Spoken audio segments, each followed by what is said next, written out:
Məktəbimizdə şagird müəllimi güllələdi.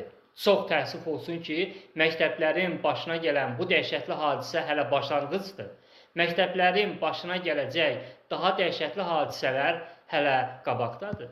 Ona görə ki, Azərbaycan təhsil sistemi layiqli və humanist vətəndaş yetişdirmək üzərində qurulmayıbdır. Azərbaycan təhsil sistemi müəllim, şagird və valideyn üçbucağı arasında intriqa və kin saxlamaq üzərində qurulubdur. Bugün müəllim, şagird və valideyn bu üçbucaq bir-birinə nifrət edir.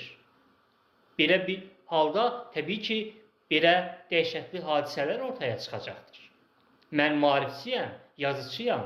Bu sahə üzrə mütəxəssis olaraq demək olar ki, maarifləndirmə aparan meydanda tək qalan bir insanam. Uzun müddətdir həyəcan təbliğ salıram. Mən eşidən var.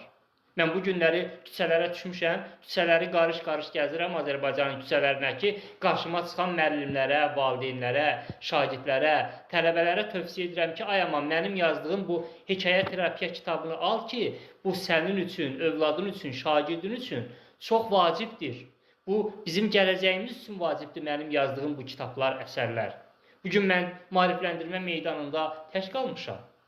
Dünənləri Bakının o soyuq küləkli havasında yenə düşmüşdüm Bakının küçələrində qarşıma çıxan insanlara ki, mənim hekayə terapiya kitabım haqqında məlumat verim ki, bunu alsınlar. Niyə? Mən bunu vətənimi düşündüyüm üçün edirəm. İçimdə o humanist, vətən sevgisi olduğum üçün edirəm. Mən də qulaq ardına vuraram Təhsil Nazirliyi kimi, Gənclər və İdman Nazirliyi kimi, Mədəniyyət Nazirliyi kimi, əşi mənim nəyimə lazımdır?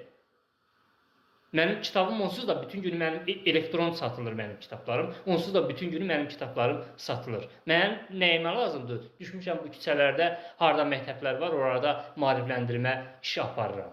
Ona görə ki, ürəyim yanır. İstəyirəm ki, hər kəs mənim kitabıma əlçatan olsun.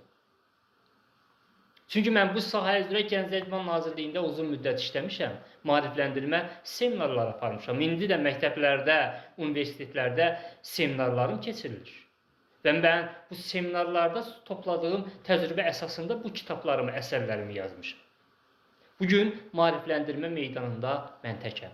Allah məni Azərbaycanımızı istəməyən bu şər qüvvələrdən qorusun ki, onlar dəyərlər ilə bu sahil, bu gənclərimizi, şagirdlərimizi, tələbələrimizi maarifləndirir, gəlin bunu da aradan götürək. Onda görün maarifləndirmə meydanında kim qalacaqdır? Əziz valideynlər, diqqətli olun, ümidim sizədir.